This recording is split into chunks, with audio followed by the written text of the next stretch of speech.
Okay, in this video I want to say that many writers should focus more on flow states than on self-discipline.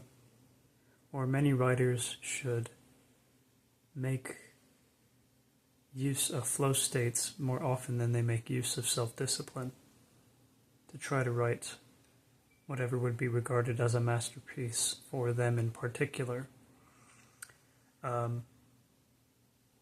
There was a time in my life when I used to think that all I needed to write really well was an extreme degree of self-discipline. And unfortunately, I would sort of kind of torture myself over whether or not I was being disciplined enough in the task of completing poems and essays and book drafts. So when I forced myself to write as frequently as possible, I would often turn out subpar products that weren't really particularly worth reading, whether I was the only one reading them or other people who might have read them. But eventually I learned about something called the flow state, which, as Steven Kotler says, is a state within which you feel your best and perform your best. And so a flow state is a state of optimal performance. It's a condition within which your skill level meets the right amount of challenge to get you totally immersed in whatever activity you're engaging in the present. It can be argued that certain incredibly appealing and fun video games are incredibly good at inducing a flow state in the people who play them. And I say that partly through reference to another veteran gamer's having made that point, and partly through reference to my own experience as a lifelong gamer.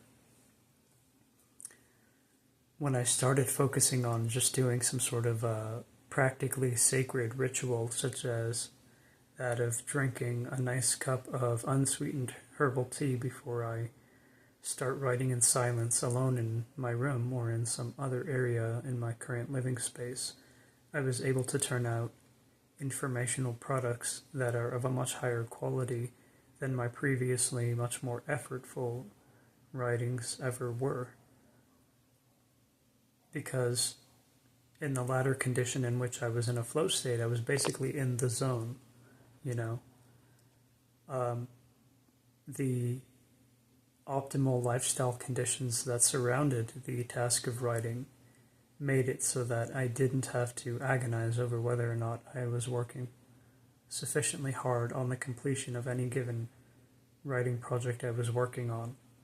So nowadays I'm seeing a lot of self-improvement content online that advises aspiring creatives to just be as disciplined as they possibly can.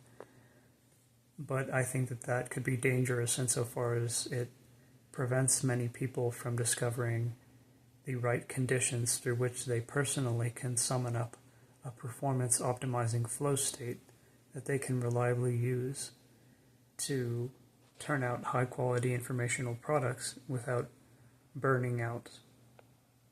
So if you're a writer, or you make videos, or you make music, or you make visual art or something,